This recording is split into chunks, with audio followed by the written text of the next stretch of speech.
further ado. So, this is actually correct. Yes, this is correct. I was like, are the teams right? Are these right? And they are, in fact, correct here. Ooh, such EG on the left, Clairvoyant so we have, on the right. We have a ban from Clairvoyant Gaming. I think they went first. Yes, they did. They're banning out Tassadar. And EG has opted to follow up with a false dead ban. Interesting. Interesting. And I do like to say that, but it is interesting. Interesting indeed. Interesting, yes. False dead and Tass, okay. Tassadar is not usually a hero that I would say makes or breaks games. Is a very solid hero, very well-rounded hero, and always a pretty good addition to most lineups. Not somebody that I would say takes much priority for a ban. Now we know that a few members of EG actually, like to run Tassadar. I think Greg Idra likes to play Tassadar quite a bit. I'm pretty sure LZ's also quite. He's dabbled with them for sure. Yeah. So it makes sense, but that was quite some time ago. That was like BlizzCon time. That they were running Tassadar. Tassadar was quite a bit stronger back then. He had much more damage output. He had double Side Storm. People were taking at level 16. That was took a whole second off of the cast time in between. So he had way more time to get those crit shots off of his level 7. So now, and they also nerfed Archon and all these things. So he's not as strong as he used to be, which is why I'm surprised to see that he is taking a ban spot from Clairvoyant. But all right, moving forward from there. I mean, I just also want to point out the fact that Tassadar on Cursed Hollow, so very strong at denying the curse. I mean, on this map, Tassadar is, even after the nerf, is very strong, but with the nerf, they gave him more range instead of damage, and that just allows him to really just stall out that tribute. And when you have these new strategies early game where you really just want to kind of delay the tribute and soak lanes if you can, maybe pull 4 out of a lane, or 4 to the tribute, have 1 still soaking a lane. That's 1 lane of experience they're missing out on. Sure. So Tass works really well with that. But we got Stitch's Zeratul, or never mind. These guys move lightning fast. Yeah, way too fast. So the first pick is actually Vala, coming out of Clairvoyant Gaming. And Tychus Nazeebo is followed up by EG, and then Stitch's Zeratul. So Vala, Stitch's Zeratul, first 3 heroes for Clairvoyant. Yeah, that's Stitches, or we're going to say this time and time again, is a very, very strong pick for this map. Yep. Especially when you have the curse rotating around, the tributes rotating around. You know where the team's likely to be. You can get picks. There's always walls, small crevices nearby. Putrid Bile is very, very strong in this map, so it really wouldn't surprise me at all to see Putrid Bile picked up here. Even Gorge is, it's really nice because you know where you're going to be team fighting. You can pull somebody out of the fight early if you get that hook. Go in for a 4v5. No surprise to see Stitches picked up there. Tychus, Nazeebo, very, very strong in this current meta here. So, those being picked up first from EG, again, no surprise there. So we can actually see their full roster. Let's just look at it here. How do you feel about Abathur? Because Abathur in North America has been a very uncommon pick for any map except for Blackhearts ever since the last big patch. Okay. You were just talking about whether or not you needed to have 4 people up to each lane, etc. I think that there's a lot of merit to having Abathur soak on the opposite lane that the tribute is on. So if the tribute is top, that's quite a bit away from the bottom lane, obviously. So you know that you have a lot of safety in just sitting in that lane, soaking that experience, but you're also providing presence in the top lane. You're providing shields, you're providing extra damage output to cap that tribute. I think it's pretty smart, and I would love to see where this goes, to be honest. And it looks like the final pick for EG is going to be Illidan. I like it. Illidan, I mean, they've got Nazeebo, they've got Illidan, they've got Tychus. That's so much damage. Arthas in the front line and Brightwing for the sustained healing. It's definitely a strong composition. It looks like... Yeah. I like the Arthas Brightwing pickup as well, just to provide extra support for Nazeebo. You got the Emerald Wind. I'd be very shocked to see if they went...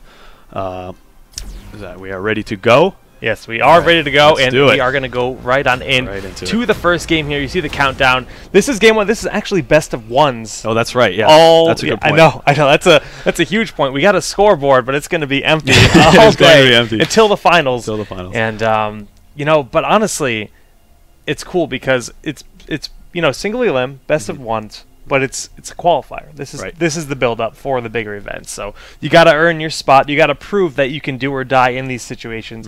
And speaking of which, I believe we are having a monthly tournament tomorrow. This is for December's qualifiers. Yep. So that tournament is going to be held tomorrow. I believe it is 5 p.m. Eastern time. So you guys should check that out. I will not be able to cast, but Jake, I believe, will be casting with Zoya. Mr. Zoya himself. Yes. Yeah, it's going to be fun. It's going to be fun. I'm excited for it because Zoya and I have cast together a grand total of 1 time. 1 time. 1 time. And, well, we're loading up the game here, and we can see we've got EG on the left. See if my overlay is correct. Yes, everything is fun and beautiful. Now, awesome. Big shout-out to Ollie for this new UI he created. He put a ton of work into it, and it's actually beautiful. Look at this new talent screen. I'm sure you guys have seen it in the other casts. Hold on, Jake. Before you get into all that, let's just quickly introduce the teams. Okay. And we got some downtime before that. Okay, so for EG, on the blue side, we have Faye playing Nazebo, Idra will be on Tychus, Mookie Pants on Arthas, LZ Gamer on Illidan, and the new addition, Kawhi Rice on Brightwing.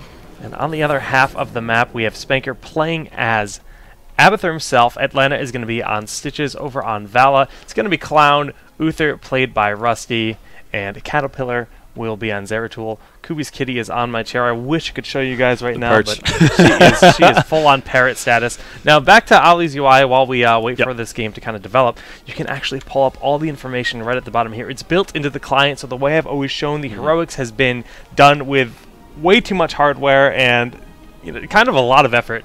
But this is built into the actual game client, and it's really cool. And just having this kind of information right there, readily available to pull up, and you can even look at the damage dealt and stuff all in the bottom there. It's really, really quite good. So again, thank you to Ollie for putting the work into that. Because it's going to change the way that the game is observed from here on out. Oh yes. At least until whatever additions we see from the beta that is coming January 13th. But until then, this is a huge step up in production from what we've had before. Not to say your work wasn't excellent, Jake, but but this is available to everyone too. Yes, that's true. It's really good. It's really good. So, but that being said, I mean, we see a lot of pressure down the bottom lane. We got Faye, Idra, and Kwai just wanting to push this bottom lane, and this is not uncommon. No, we do see typically the teams will throw 3 heroes into one lane, and they'll just soak in the other 2. And we actually see a really, really nice hook from Atlanta. I don't think they'll be able to follow up. Caterpillar's potentially going to blink in, but decided it wasn't worth it. Even with the Abathur hat on him, providing that extra DPS. Yeah, so Kawhi, you see his Hearthing back, but he can just phase shift right back into the battle. That is a no big perk deal there. Yeah, huge perk for Brightwing. All right, so real quick before they hit level 4, the only interesting talent that I see picked up is that Clown on Vala is going a Rancor build, which would suggest that he's going probably full auto attacks. We'll see Manticore picked up at level 4 likely, Searing attacks at level 7. So just keep an eye on that. He's not going to be throwing out so many spells, but he's going to be trying to build up that auto attack damage. And I lied. He's actually just going to make me look terrible. Well, he doesn't make you look terrible because it's actually kind of a throw up as to whether or not you get the increased range on the multi-shot level 1 or Rancor. Some players prefer the increased range. Other players prefer. Oh, we have a Death and Arthas in the middle lane here. Nice pickup by them. But other players prefer to get Rancor because it does give you the auto attack. So he will likely end up going into a multi-shot build from here. But he did get Rancor level 1. But it looks like a slam build coming out of Stitches. Yeah, that's I've seen a lot of people going for that. Actually, it surprises me to see that he is taking the slam build. I don't know if we'll have any time to dive into that because we do have a tribute that has spawned bottom. And I was expecting to see Abathur probably rotate top and switch places with Uther, but not the case here. And Clown looks like he's in a bit of trouble. Backs out. Yeah, he dodges the Howling Blast, which is nice, but he's still watching for the hook here. Quira says get pulled, but he's going to be just fine. A bit of displacement, some annoyance. Yeah, they're actually probably going to get the tribute here. It's going to be really hard for Caterpillar to get in there safely. Okay, he does actually... Oh, it doesn't hit. It doesn't hit. Wow. Just barely didn't reach with the... Oh, didn't reach. Okay, I wasn't sure if it hit or if the delay didn't, Yeah, just not far enough. DPS. Okay. So, with that, EG does pick up the first tribute. And, of course, when teams hit 3 tributes, they gain the curse, which I think lasts for a minute and a half or so. And what it causes your teams, the team that is cursed, their towers do not fire anything, and the creeps all have 1 HP. So as you might imagine, this allows the team that has the curse in their favor to do a huge amount of pushing. Yeah, it's true, but they got that curse, but they were also not soaking all 3 lanes, and you can see they're actually down. This is true. In the experience lead right now. They took the tower that helps mitigate it a little bit, right.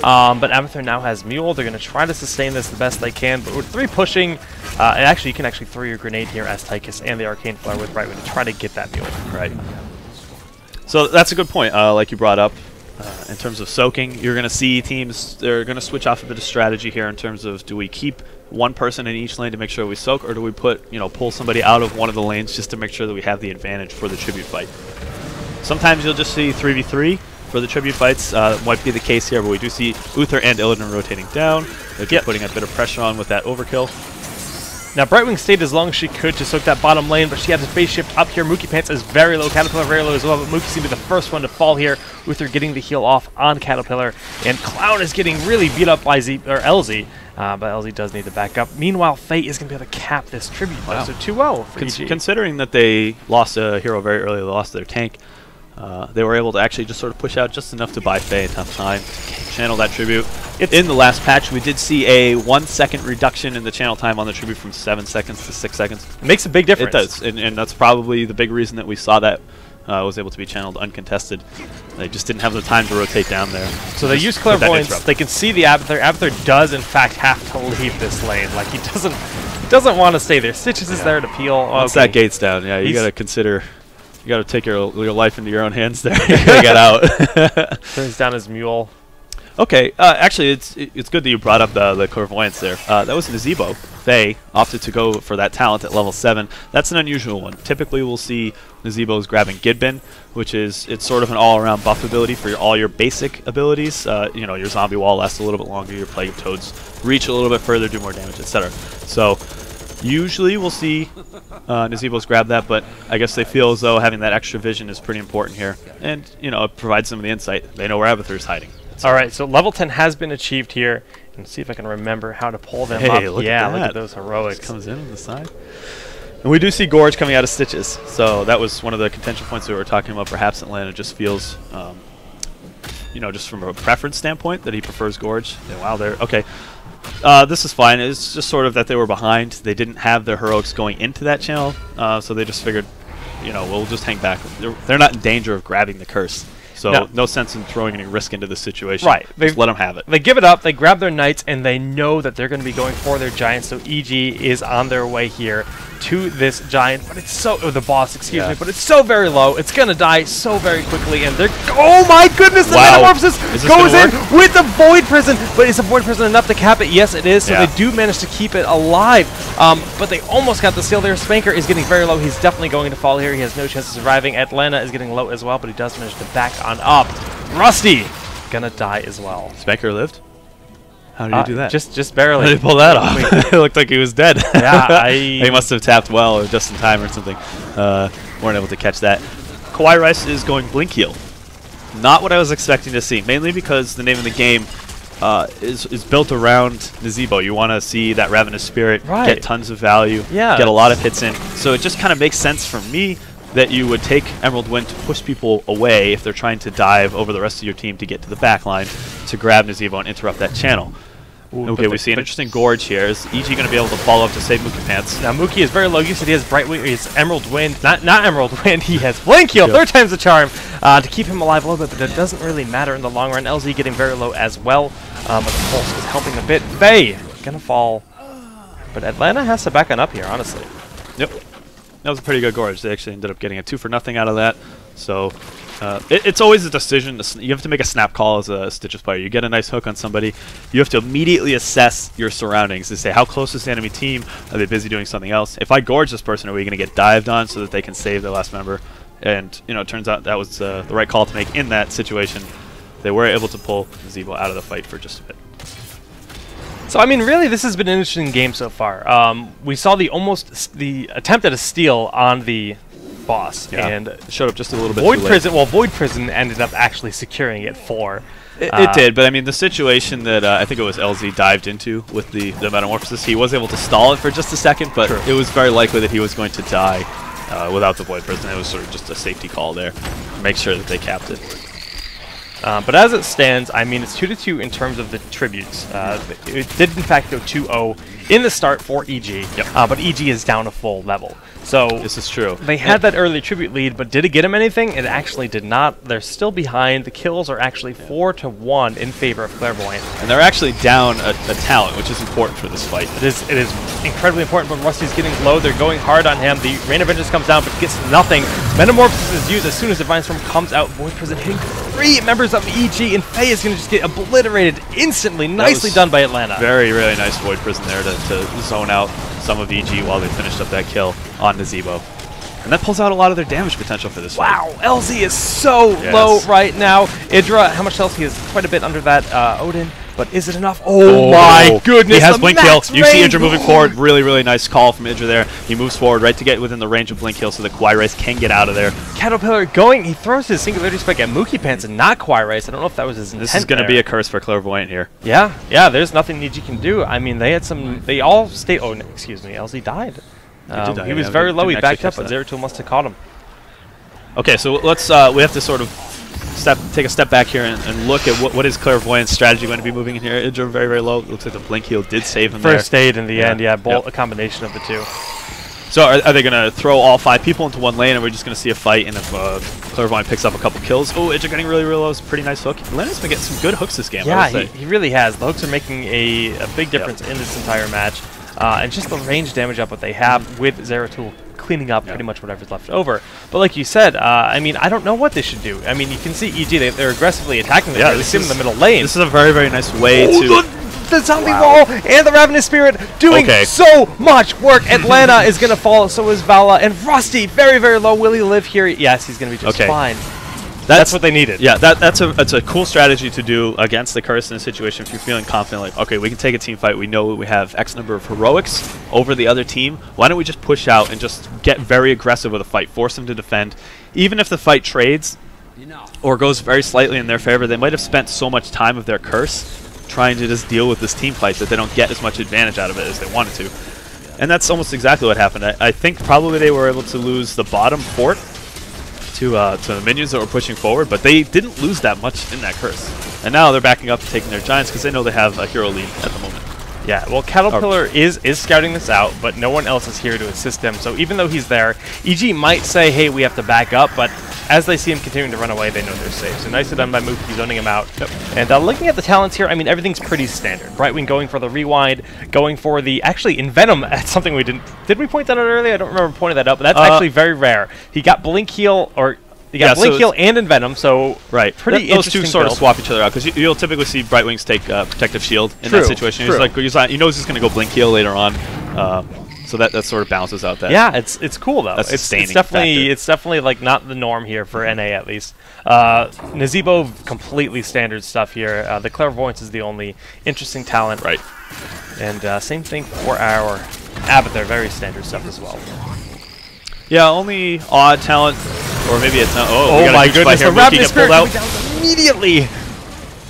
Wow, Koopy. That happened so fast. Like, we didn't even have a chance to shot call any of that.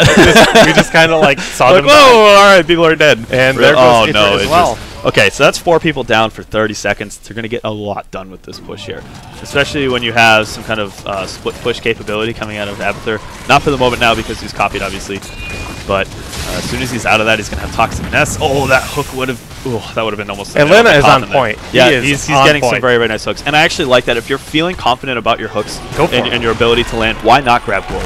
Because you know that you're going to land, you're going to grab people and pull them out of the fight, and you're going to secure your team a 4v5 advantage going into whatever fight you decide to initiate. Wow, so 12 minutes in, already a keep down for EG. Clairvoyant's looking really good right now. They have a 2-level advantage. Now, that's not a talent advantage, but it is still a big deal. And EG is 1 away from a curse. They need to get a curse, and they need to get a lot of damage done with it. Right, and it's getting closer to level 20. I think they're probably going to end up going with double resurgence. There's only going to be 1 resurgence available for EG, and it's a big deal. The mine is there. Clairvoyant knows that they are at the boss. They're even dropping a mule saying, look, we know you're there. They're just like being kind of arrogant, honestly, doing that. But look at this. Wraparound's coming here. The Rain of Vengeance is doing so much work. Immediately, Nazebo is dead. That's so much damage that they absolutely need. Like, without Faye there, they can't fight this. They have to run, and Idra's going to fall as well. Kawhi needs to leave. He really just needs to leave. He has Blink Heal. Okay. So I'm not so sure about this call, to be honest with you. Yeah.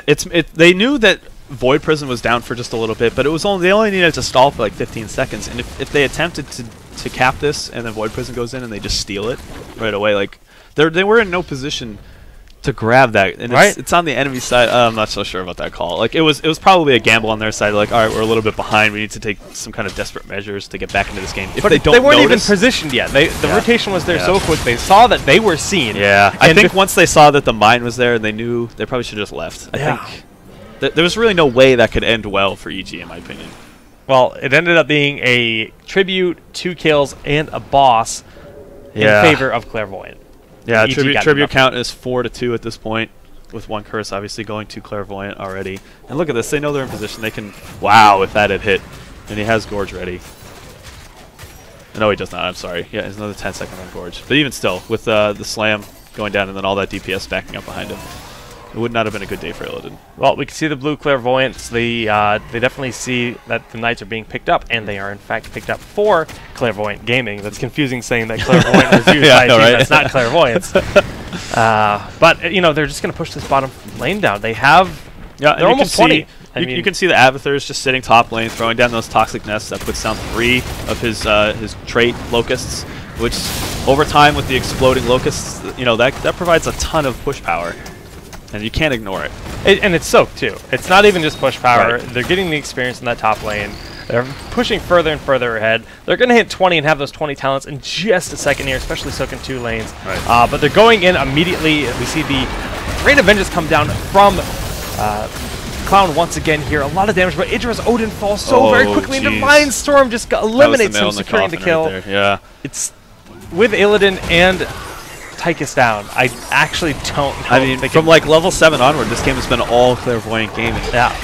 They have dominated every single team fight. The Blink Heal will get Kawhi Rice out of there, but look at the position they're in there. I mean, they're almost at the point where they can push down to this core. Yeah, this keep's going to fall, that's for sure. Tribute's up. This will give them a curse. They'll probably fall back, play safe, grab the Tribute, and then just get all 3 keeps, because there's no need to push in just yet.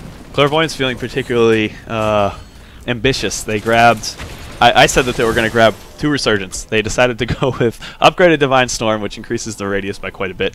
It's very easy to grab 4 or 5 players in that. And Stitches decided to go with Blink, probably just to get a Blink Gorge or to hook Gorge somebody and then Blink behind your enemy team, just to displace them even further so that EG has no chance to catch up. This is like the confidence play. It is a very confident play because Resurgence is, you know, okay, we can push in. If we lose a couple heroes here, not a big deal. They spawn back in 5 seconds. This is like, hey, we know we're winning the game so much that we're going to seal the deal. We're going for it right here. And they're going to push with this Golem, and it's not going to be... Right. Oh, I mean, absolutely. They're going to put this top lane is cursed. I mean, that keep does not fire shots. They can easily blow it down, and they're pushing towards that while the Golem's in the bottom lane. And once the Golem gets to the bottom lane, they'll just rotate down with it and just blow up the core. And they know that EG has to respond to the Golem bottom lane. It's going to be pressing on the core in just a moment here. Avathur's providing support with Locusts. How do you deal with this? Oh, the hook was there, but not quite hit. Just so much you have to worry about. You have to worry about the Zeratul, you got to worry about the hooks. LZ goes in, he has to pop pretty much everything, but Divine Storm is going to secure the kill, pretty much nullifying him. He goes in, and he just gets stunned by Uther, and then the follow-up stun with Divine Storm, just eliminating him every single time. And the longer this fight goes on, the closer EG's core is to dying. This is not the play they need to be making right now. They're about to lose the game because they didn't pay any attention to this Golem. And at this point, there's no way they can stop it.